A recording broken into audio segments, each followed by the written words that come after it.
Hello friends, welcome to the success Kendra. Friends, इस video में हम लोग 26 फरवरी 2022 को, जी हाँ फ्रेंड्स, 26 फरवरी 2022 को बीपीएससी एलडीसी का जो पेपर लिया गया था फ्रेंड्स, उसमें जितने भी साइंस के प्रश्न पूछे गए थे उनको इस वीडियो में हम कवर करेंगे। देखिए, बहुत ही अच्छे लेवल के साइंस के प्रश्न पूछे गए थे।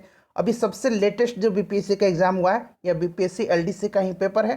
तो फ्रेंड्स, साइंस के क्वेश्चन को इस वीडियो में हम डिस्कस करेंगे। चैनल पर अगर आप पहली बार आए हैं तो चैनल को सब्सक्राइब कर लीजिएगा और बेल आइकन को दबा लीजिएगा, ताकि जब भी इसी तरह का कोई भी इंपॉर्टेंट वीडियो अपलोड किया जाए तो उसका नोटिफिकेशन सबसे पहले आपके पास पहुंच जाए।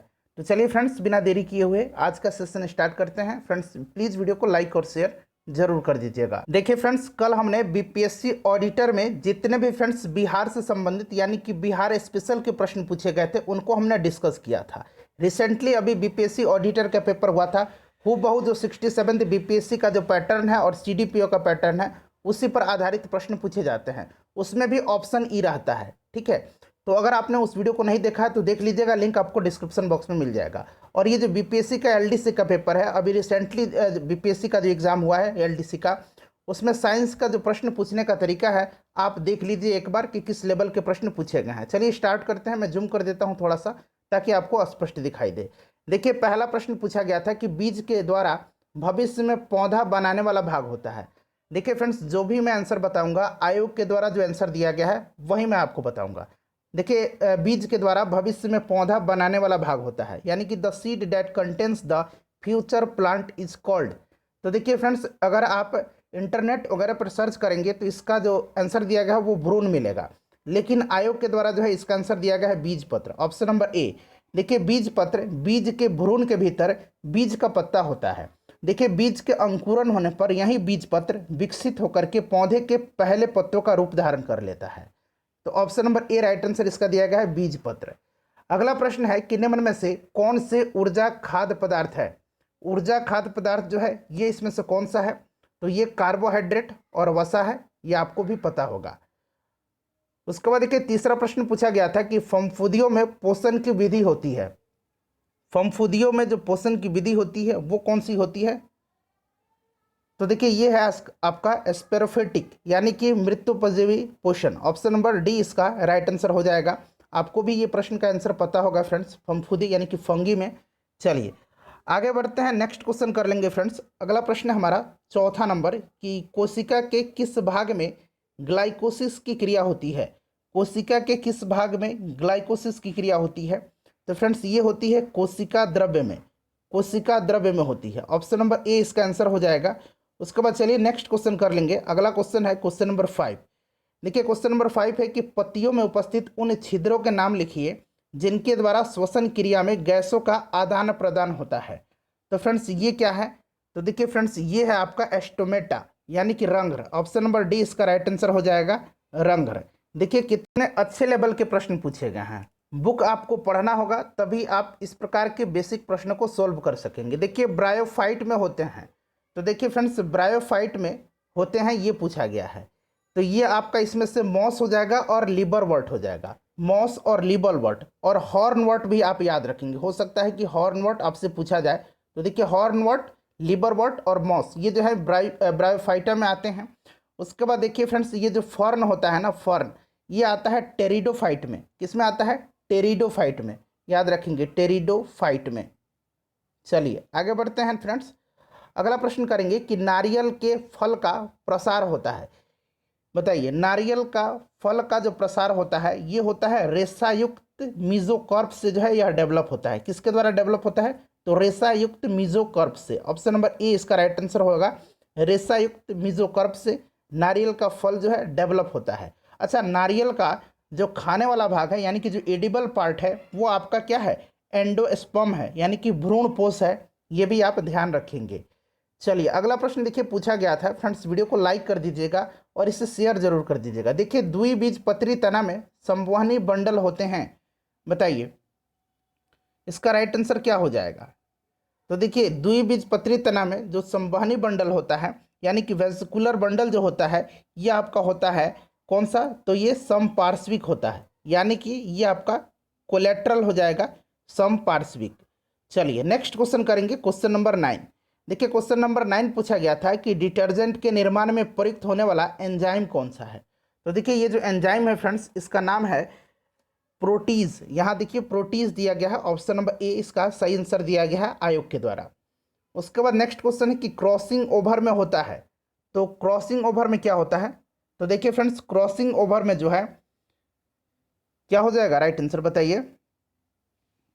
तो देखिए क्रॉसिंग ओवर में जो होता है ये आपका होता है एक्सचेंज ऑफ जेनेटिक मटेरियल, ठीक है, आनुवांशिक सामग्री का आदान प्रदान। तो ऑप्शन नंबर इसका सी हो जाएगा करेक्ट आंसर। उसके बाद देखिए अगला प्रश्न पूछा गया था कि प्रजातियों के विकास के प्राकृतिक चयन का सिद्धांत दिया था, तो ये आपको पता है कि चार्ल्स डार्विन ने दिया था। उसके बाद देखिए 12 नंबर प्रश्न पूछा गया था कि निम्नलिखित में से कौन सी बीमारी जो है यौन संचारित नहीं है, बताइए। यानी कि which among the following disease is not sexually transmitted, तो ये आपका हो जाएगा इसमें से कौन सा, बताइए फ्रेंड्स। तो ये आपका हेपेटाइटिस हो जाएगा। हेपेटाइटिस जो होता है ये वायरस से होता है, ध्यान रखेंगे, ठीक है। चलिए उसके बाद नेक्स्ट क्वेश्चन कर लेंगे 13 नंबर। देखिए 13 नंबर पूछा गया था कि अनुकूल परिस्थितियों में अमीबा जनन करता है, यानी कि प्रजनन करता है। तो अमीबा जो है यह द्विखंडन के द्वारा जो है, द्विखंडन के द्वारा यह बाइनरी फिजन इसको कहा जाता है अंग्रेजी में, बाइनरी फिजन, ठीक है, बाइनरी फिजन के द्वारा जो है यह जनन करता है। अच्छा फ्रेंड्स, अगर आपसे ईस्ट पूछा जाता तो ईस्ट जो है मुकुलन के द्वारा करता है, मुकुलन के द्वारा, यानी कि बर्डिंग के द्वारा। ईस्ट जो है मुकुलन के द्वारा करता है, इसको भी आप ध्यान रखेंगे। चलिए उसके बाद देखिएगा कि निम्न में से किस वर्ग के जंतुओं का प्रगुहा, यानी कि यहाँ देखिए अंग्रेजी में इसको सीलोम लिखा गया है, ठीक है, सीलोम, COELOM, सीलोम रक्त से भरा हुआ है, यानी कि फील्ड विथ ब्लड। बताइए ये आपका कौन सा हो जाएगा? तो फ्रेंड्स ये आपका हो जाएगा ऑर्थ्रोपोडा। ऑप्शन नंबर ए इसका राइट आंसर हो जाएगा। देखिए इसमें क्या आता है, तो इसमें झींगा, केकड़ा, बिच्छू ये सब आते हैं इस संघ में। उसके बाद देखिएगा नेक्स्ट क्वेश्चन है कि टेप वर्म के खंड कहलाते हैं। टेप वर्म के जो खंड है इसको कहा जाता है क्या, बताइए। तो ये कहा जाता है फ्रेंड्स, यहाँ पर देखिए ऑप्शन नंबर सी में हो जाएगा प्रोग्लोटिड। देखिए यह नर और मादा दोनों का एक खंड है, ठीक है, यह नर और मादा दोनों प्रजनन अंगों वाले टेप वर्म का यह खंड होता है प्रोग्लोटिड, ध्यान रखेंगे। चलिए उसके बाद नेक्स्ट क्वेश्चन है कि टीनिया सोलियम को सामान्य रूप से कहते हैं, तो टीनिया सोलियम को क्या कहा जाता है, बताइए। टीनिया सोलियम को कहा जाता है पोर्क टेप वर्म, ठीक है, पोर्क फीता कृमि इसको कहा जाता है। टेप वर्म को हिंदी में कहा जाता है फीता कृमि, ठीक है। तो इसको क्या कहा जाएगा, इसको कहा जाएगा pork tape worm, PORK, pork tape worm, ठीक है। वहीं अगर आपसे पूछा जाए कि बीफ टेप वर्म का क्या नाम है, तो बीफ टेप वर्म का जो नाम है वो क्या है फ्रेंड्स, यहाँ मैं लिख देता हूँ आपको, टीनिया, TAENIA, टीनिया सैगिनाटा, ठीक है, याद रखेंगे। ये जो है बीफ टेप वर्म का नाम है। अगर ये पूछ लिया जाता है टीनिया सैगिनाटा तो ये होता है बीफ टेप वर्म, क्लियर। चलिए उसके बाद देखिएगा क्वेश्चन नंबर 17, भोजन अधिग्रहण करने वाले अंग होता है। अब देखिए यहाँ अगर अमीबा लिख दिया जाता, अमीबा में भोजन अधिग्रहण करने वाला अंग, तो प्रश्न ज़्यादा मतलब सुटेबल हो जाता और ये समझ में भी अच्छे तरीके से आता। तो अमीबा में भोजन अभिकरण करने वाला अंग इसमें पूछा गया है, तो ये आपका हो जाएगा सूडोपोडियम, ऑप्शन नंबर सी हो जाएगा। उसके बाद देखिएगा कि कीट सांस लेते हैं, तो कीट जो है ये सांस लेते हैं श्वास रंध्र के द्वारा, किसके द्वारा, श्वास रंध्र के द्वारा जो है कीट सांस लेते हैं, ठीक है फ्रेंड्स। चलिए श्वास रंध्र ध्यान रखेंगे। उसके बाद अगला प्रश्न है हमारा क्वेश्चन नंबर 19 की लाइजोजोम होते हैं, लाइजोजोम होते हैं ये पूछा गया। तो देखिए लाइजोजोम एक मेम्ब्रेन बाउंड कोशिका होता है। किस प्रकार का कोशिका होता है, मेम्ब्रेन, यहाँ मैं लिखता हूँ मेम्ब्रेन बाउंड कोशिका होता है, ठीक है, जिसमें क्या होता है, पाचन एंजाइम होता है। क्या होता है, पाचन एंजाइम होता है, ध्यान रखेंगे। तो ये पाचन केंद्र इसका आंसर हो जाएगा। उसके बाद देखिए किस जीव में पौधे एवं जंतुओं के लक्षण पाए जाते हैं, यानी कि दोनों लक्षण पाए जाते हैं, पौधे के भी और जंतुओं के भी। तो ये यूग्लिना में पाया जाता है, किस में पाया जाता है, यूग्लिना में पाया जाता है फ्रेंड्स, ध्यान रखेंगे। चलिए अगला प्रश्न कर लेंगे क्वेश्चन नंबर 21। देखिए क्वेश्चन नंबर 21 है कि रबड़ को सल्फर के साथ गर्म करने को कहा जाता है। तो रबड़ को जब सल्फर के साथ गर्म किया जाता है तो उसको कहा जाता है वल्नीकरण, यानी कि वल्केनाइजेशन, ठीक है। गैल्वेनाइजेशन भी पूछा गया है, आगे हम लोग इसके बारे में जानेंगे। ये कहलाता है वल्केनाइजेशन, याद रखेंगे। उसके बाद देखिए नेक्स्ट पूछा गया था कि निम्न में से कौन सा रासायनिक रूप से सर्वाधिक सक्रिय है। तो इसमें से फ्लोरीन जो है यह सर्वाधिक सक्रिय होता है। उसके बाद देखिए अमालगम किसकी मिश्र धातु है। अमालगम जो है यह किसकी मिश्र धातु है। तो फ्रेंड्स ये पारा का है, पारा का है, ध्यान रखेंगे। चलिए उसके बाद नेक्स्ट क्वेश्चन है कि एल्कलॉइड होते हैं। तो देखिए एल्कलॉइड जो होते हैं ये क्षार होते हैं और फ्रेंड्स ये पानी में भी घुल जाते हैं, पानी में ये घुलनशील होते हैं, सॉल्युबल होते हैं एसिडिक वाटर के साथ।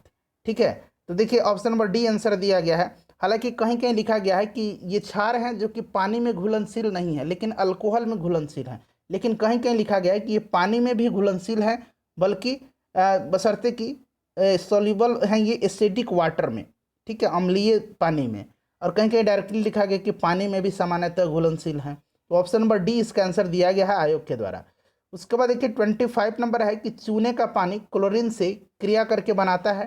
तो ये आपको पता है कि यह ब्लीचिंग पाउडर बनाता है। ठीक है, ब्लीचिंग पाउडर बनाता है। उसके बाद देखिए मेंडलीव के समय कुल ज्ञात तत्व की संख्या कितनी थी। मेंडलीव के समय जो टोटल तत्व थे, टोटल एलिमेंट थे, नॉन एलिमेंट, वो कितने थे। तो ये 63 थे, 63 थे। उसके बाद देखिए बेकिंग सोडा का रासायनिक नाम पूछा गया है। बेकिंग सोडा का रासायनिक नाम होगा सोडियम बाइकार्बोनेट। इसका फॉर्मूला भी याद रखेंगे, NaHCO3 होता है, सोडियम बाइकार्बोनेट। उसके बाद देखिए कौन सा एंजाइम ग्लूकोज को एथिल अल्कोहल में परिवर्तित कर देता है। कौन सा जो ग्लूकोज है वह एंजाइम जो है वह ग्लूकोज को या फ्रुक्टोज को जो भी रहे एथिल अल्कोहल में, ठीक है, एथिल अल्कोहल में जो है यह परिवर्तित कर देता है।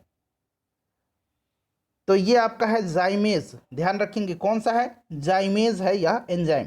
उसके बाद देखिएगा नेक्स्ट क्वेश्चन है क्वेश्चन नंबर 29।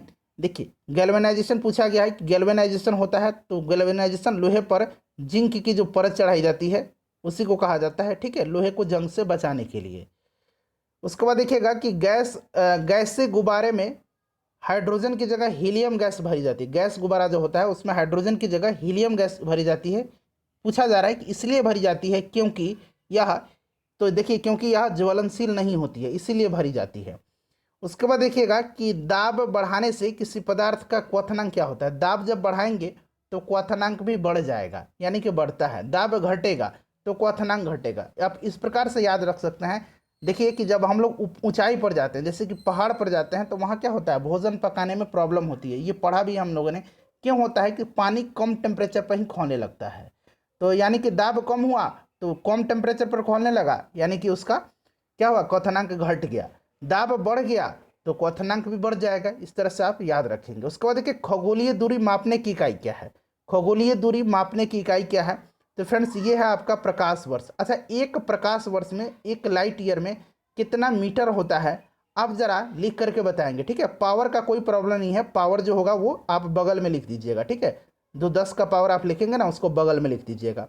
चलो उसके बाद नेक्स्ट क्वेश्चन कर लेंगे कि प्रकाश की गति न्यूनतम होगी जब वह गुजरेगा। अब इसमें से देख लीजिए, पानी में जो अगर हम बात करें प्रकाश की गति, तो पानी में प्रकाश की गति हो जाएगा लगभग, मैं बता रहा हूँ 2.25 इंटू 10⁸ मीटर पर सेकेंड। उसके बाद यहाँ शून्य लिखा गया, इसका मतलब क्या है, निर्वात है। निर्वात में और वायु में ये लगभग बराबर होता है 3 × 10⁸ मीटर पर सेकेंड। और देखिए कांच में जो होता है ये 2 होता है, लगभग 2 × 10⁸ मीटर पर सेकेंड। तो सबसे कम हो जाएगा कांच में। चलिए उसके बाद देखिएगा कि किसी ट्यूबलाइट में चौक लगाने का उद्देश्य क्या होता है। तो इसका चौक लगाने का उद्देश्य जो होता है वो होता है उच्च वोल्टेज को प्रेरित करना, यानी कि ऑप्शन नंबर इसका ए राइट आंसर हो जाएगा। उसके बाद देखिए बरसात की बूंदों का गोल आकार होता है। तो गोल आकार सरफेस टेंशन के कारण होता है, सतही पृष्ठ तनाव के कारण। यहाँ पर देखिए सतही तनाव लिखा गया, ऑप्शन नंबर बी इसका सही उत्तर हो जाएगा। उसके बाद देखिएगा कि अगर ध्वनि वायु से जल में प्रवेश करती है तब किसकी मात्रा परिवर्तित नहीं होती है। देखिए किसकी मात्रा, वेग, आवृत्ति, तरंग दर, आयाम। ये बीपीएससी में प्रश्न पूछा गया है। ठीक है, बताइएगा। तो ये आपका आवृत्ति हो जाएगा। ठीक है, आवृत्ति में कोई भी परिवर्तन नहीं होता है, ध्यान रखेंगे। बाकी सभी में परिवर्तन हो जाता है। उसके बाद देखिएगा नेक्स्ट क्वेश्चन पूछा गया था कि ऑप्टिकल फाइबर जो है वह किस सिद्धांत पर काम करता है। प्रकाशिक तंतु जो है जिसको हिंदी में कहा जाता है, तो ये प्रकाश के पूर्ण आंतरिक परावर्तन के सिद्धांत पर। विभाजन की दीवारों में ध्वनि अवशोषित करने के लिए सर्वोत्तम पदार्थ क्या है? तो देखिए उसमें क्या होता है, कांच की रुई। ठीक है, ध्यान रखेंगे कांच की रुई। ऑप्शन नंबर इसका जो है फ्रेंड्स क्या हो जाएगा, कांच की रुई, ध्यान रखेंगे। चलिए अगला प्रश्न करेंगे, इसको अंग्रेजी में ग्लास ऊल कहा जाता है। ठीक है, ग्लास ऊल कहा जाता है। नेक्स्ट क्वेश्चन है हमारा कि घड़ी में क्वार्ट्ज क्रिस्टल का कार्य करना किस पर आधारित है? तो ये आधारित है किस पर, बता दीजिए। तो सही उत्तर इसका क्या हो जाएगा, पाइजो इलेक्ट्रिक प्रभाव। ठीक है, पाइजो इलेक्ट्रिक प्रभाव, ऑप्शन नंबर इसका ए हो जाएगा सही उत्तर। उसके बाद देखिएगा कि पेरिस्कोप जो है किस सिद्धांत पर कार्य करता है? पेरिस्कोप किस सिद्धांत पर कार्य करता है? तो फ्रेंड्स यह किस सिद्धांत पर कार्य करता है? तो यह करता है केवल परावर्तन के सिद्धांत पर। फ्रेंड्स 40 प्रश्न ही पूछे जाते हैं एलडीसी में साइंस के, 40 मैंने आपको कवर करवा दिया। इसका अगर आपको पीडीएफ चाहिए तो टेलीग्राम से जुड़ जाइएगा। सक्सेस केंद्र टेलीग्राम चैनल का हमारा नाम है, वहाँ पर लगभग 23,000 सब्सक्राइबर हैं। वीडियो को लाइक कर दीजिएगा और इसे शेयर कर दीजिएगा।